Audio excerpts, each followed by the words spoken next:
ৰাতিপুৱা 6:30মান বজাত খবৰ পালোঁ। খবৰ পাই পেলাই আহিলোঁ আমাৰ এৰিয়াত নে সদৰৰ এৰিয়াত এইটো চাবলৈ আহোঁতে দেখিলোঁ এইটো আমাৰ এৰিয়া নহয়, সদৰৰ এৰিয়া আছে। কিন্তু তেওঁলোকৰ মানুহ নহাৰ কাৰণে বাকী কামখিনি আমি যাৱতীয় কামখিনি কৰিবৰ কাৰণে আগবাঢ়ি আহি কৰি আছোঁ। মানে কি কাৰণত মৃত্যু হ'ব পাৰে? কি কাৰণত এতিয়া ডাক্তৰৰ পোষ্টমৰ্টেমৰ হেৰিটোতে গম পোৱা যাব। এনেই কিন্তু বাকী যিখিনি দেখিছোঁ ক্লিন আছে। আপোনাৰ কোনো গেছ ফৰ্ম কৰিব পাৰে, সেইটো মই নহয় বুলি নকওঁ, কিন্তু আদাৰ্ছটো ক্লিয়াৰ আছে। ডাক্তৰ এতিয়া কি ৰিপৰ্ট দিয়ে তাৰ ওপৰত টেষ্ট কৰিহে বাকীখিনি কাম যাৱতীয় কাম কৰিব। এতিয়া বন বিভাগে মৃত হাতীটোৰ পৰা কি উদ্ধাৰ কৰিছে? দাঁত দুটা লৈছে। আনুমানিক কিমান ফুটৰ হ'ব? এটা 4 ফুট আছে, এটা 4 ফুটতকৈ অলপ কমটি আছে। এই দুটা এতিয়া কি কৰিব?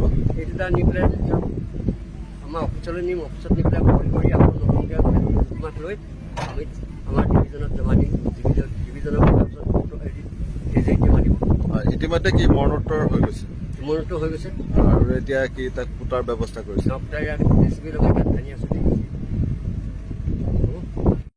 মোক 6টা বজাত খবৰ দিছিলে, তেতিয়া মই মোৰ মোবাইলটো বেলেগত থোৱা নাপালোঁ। কিন্তু মই 9টা বজাত যেতিয়া আহি পেলাই দেখিছোঁ যে হাতীটো পেটটো সাংঘাতিকভাৱে ফুলি আছে। আৰু পিছত মই PM কৰি দেখা পাইছোঁ যে খুব সম্ভৱেই আজি 3 দিন ধৰি ধান খাই আছে কাৰণে তাৰ মানে পেটটো ফুলি গৈছে। খুব সম্ভৱ সেইকাৰণে উশাহ ল'বলৈ কষ্ট পায়, মানে জেগাতেই। এতিয়া মানে PM হৈ গ'ল। PM কৰিলোঁ, একো সেনেকুৱা পোৱা নাই, কিন্তু মানে গেছ হোৱাৰ কাৰণে এনেকুৱা হোৱা যেন লাগিছে। হাতীটোৰ দাঁত আছিলে? দাঁত আছিলে, দুটা দাঁত আমি দিছোঁ, ফৰেষ্টক চমজাই দিছোঁ। দাঁত দুটা প্ৰায় 4 ফুটেই হ'ব। দুটা দাঁতে 4 ফুট। বয়স কিমান হ'ব? বয়স এপ্ৰক্সিমেটলি 45-40 ভিতৰত হ'ব লাগে। 45-40। ক'তো কেলকুলেশ্যন কৰা আছে, কিন্তু এতিয়াও মানে এপ্ৰক্সিমেট হ'ব পৰা নাযায়।